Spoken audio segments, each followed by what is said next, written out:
Good morning, I'm Craig DeGrelli. It's Wednesday, March 19th, 2025, and these are your Unbiased Updates. President Trump and Russian leader Vladimir Putin talked by phone and outlined the first aspects of a ceasefire to end the war in Ukraine. But the fighting and attacks continue on energy and infrastructure. Also, a happy homecoming. The splashdown off the Florida coast that ended a 9-month ordeal for 2 American astronauts who had been stuck in space.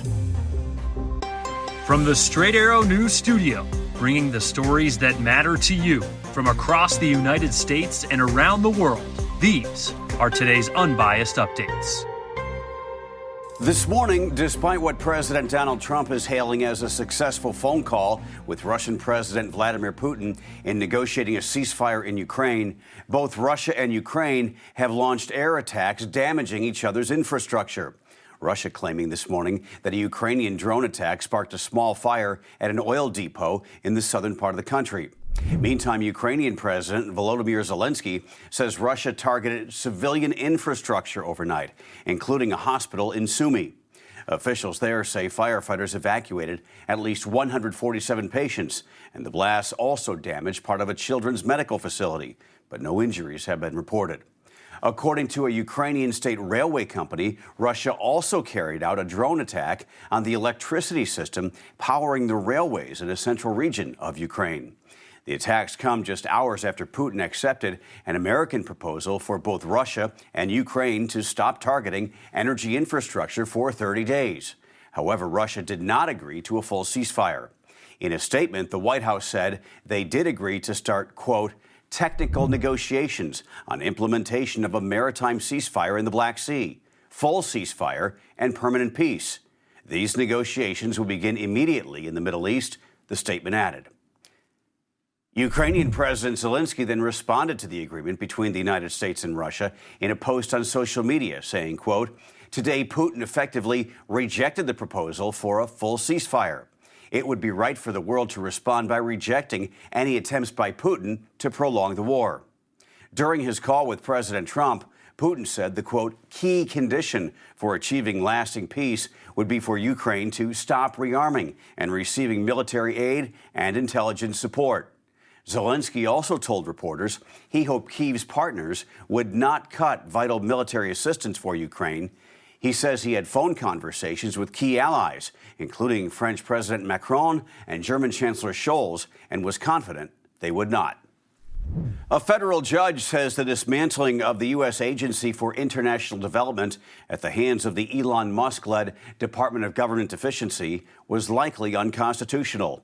On Tuesday, U.S. District Judge Theodore Chung ruled a group of unnamed aid workers who sued to stop the demolition of the agency and its programs was likely to win the lawsuit, and said Musk's power over executive agencies likely violates the Constitution's Appointments Clause. The judge also ordered USAID operations to be partially restored, ordering DOJ to submit a plan for employees to reoccupy the federal office they were evicted from last month. He also barred DOJ from any further work, quote, related to the shutdown of USAID. As Straight Arrow News reporter Kaylee Carey explains, this all comes as the World Health Organization issued a strong warning on the consequences of closing the agency. The World Health Organization says countries could soon lose access to life-saving vaccines, treatments, and medications, with the director warning that pulling U.S. funding could leave people with HIV, AIDS, malaria, or tuberculosis without essential care. I'm talking about cuts to direct U.S. funding for countries through USAID, the U.S. CDC, and other agencies.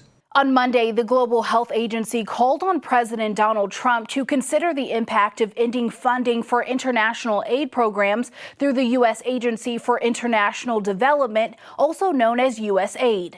If disruptions continue, we could see an additional 15 million cases of malaria and 107,000 deaths this year alone, caused an immediate stop to services for HIV treatment, testing, and prevention in more than 50 countries.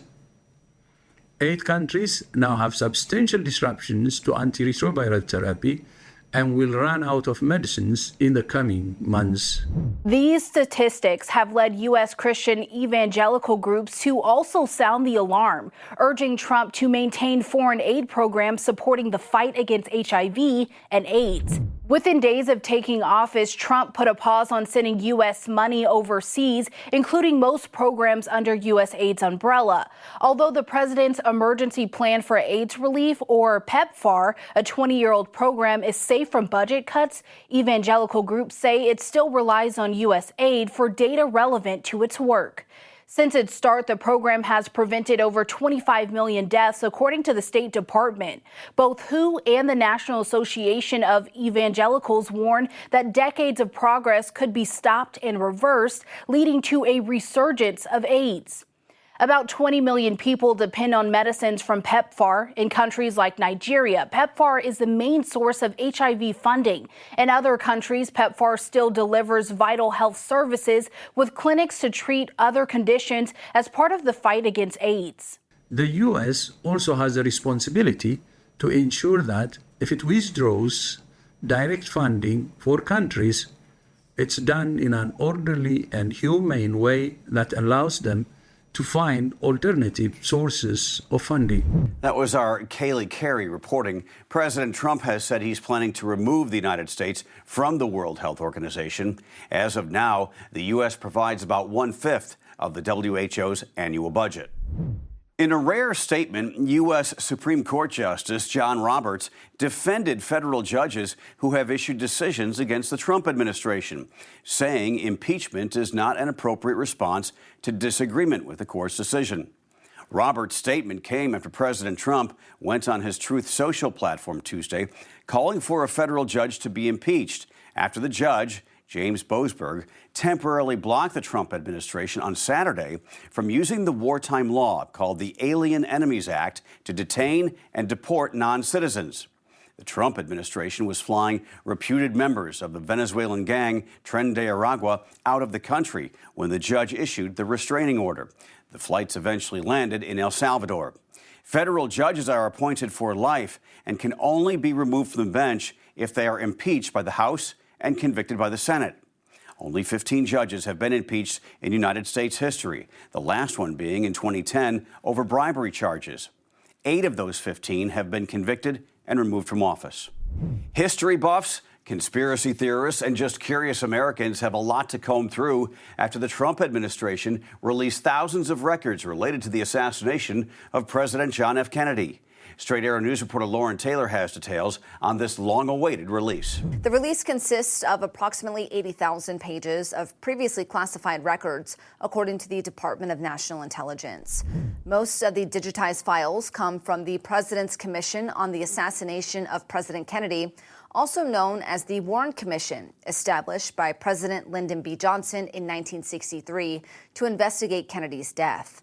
The Warren Commission concluded that Lee Harvey Oswald acted alone in assassinating Kennedy on November 22, 1963, in Dallas, Texas.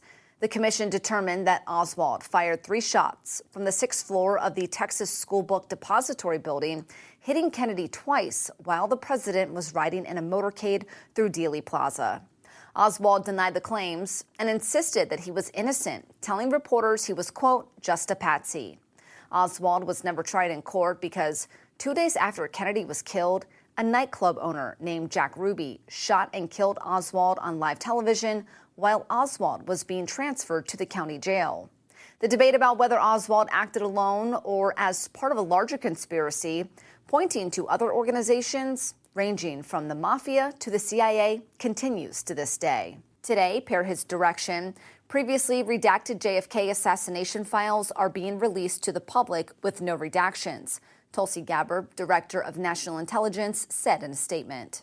President Trump signed an executive order in January ordering the declassification of the files, along with records pertaining to the assassinations of Senator Robert F. Kennedy and Dr. Martin Luther King, Jr.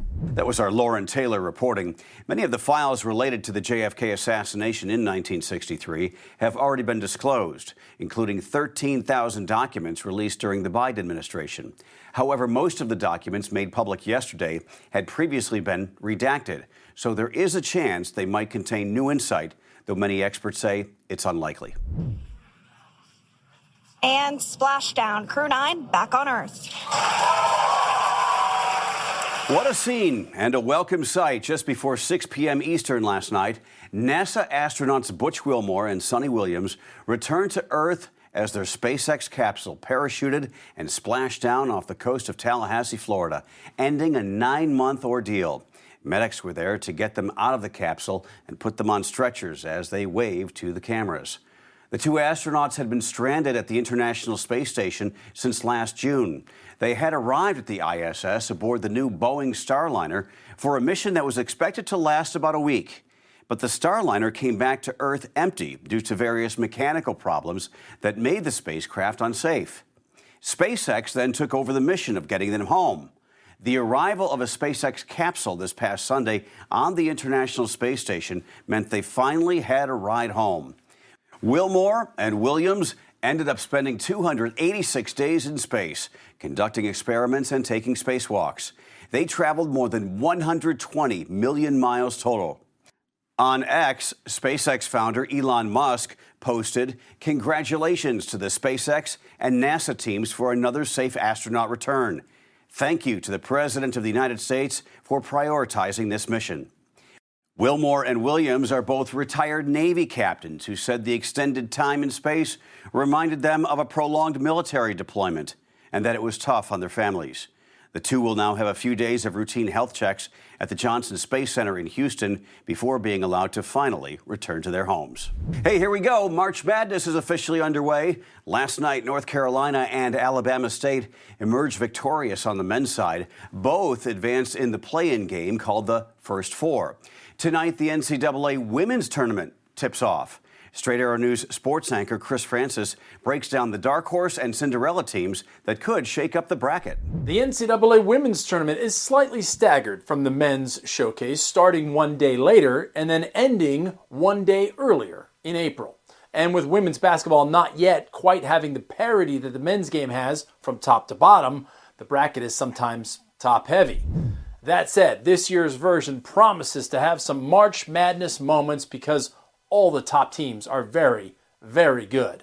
Take the first two regions where the top overall seed UCLA and the defending national champion South Carolina will have to contend with a pair of ACC schools, NC State and Duke, among others. The next two regions look like this. Texas and Southern Cal, the runners-up in the Southeastern Conference and the Big Ten, will be on the lookout for teams with star power like UConn's Paige Buchers and TCU's Haley Van Lith, who sums up her team's chances quite well after winning the Big 12 tournament. It takes a team that's hot at the right time. And I think we kind of have that going for us. Like they said, we were the only team that won the regular season that also followed through and won the conference championship. So it really is about who is hot. And once you win the first couple games, it's kind of about luck and if you get a few calls here and there. So we're hot. We're going to keep staying hot and doing whatever we can to keep that edge. After the top 8 teams, there are bound to be some bracket busters and dark horses in there. Perhaps a team like the 10 seed Harvard,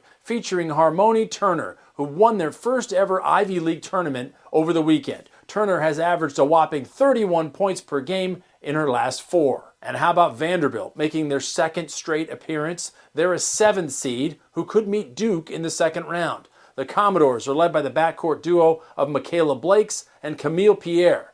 Good guards usually mean long tournament runs. The Washington Huskies, who were on the bubble during Selection Sunday, but are in the dance for the first time in 8 years, could be a dark horse. They're an 11 seed, and they would meet number 6 West Virginia in the second round if they advance. The Dogs rank in the top 10 in the nation in field goal percentage and three-point percentage. I think the most important thing for us is how good can we be is the question we keep asking our team. We're in every game, and in some games we've really played exceptionally well. And I actually think we could have played better. And I think our team thinks we could have played better, even in wins. And so we're just kind of tapping the surface of it right now. Many of the teams in this women's tournament feel the same way Tina Langley does. And in the next few weeks, we'll see who has the juice to take down one of the favorites. Should be an exciting few weeks for sure. Those are your unbiased updates for this Wednesday. We'll see you back here tomorrow. For all of us here at Straight Arrow News, I'm Craig DeGrelli. Have a great day.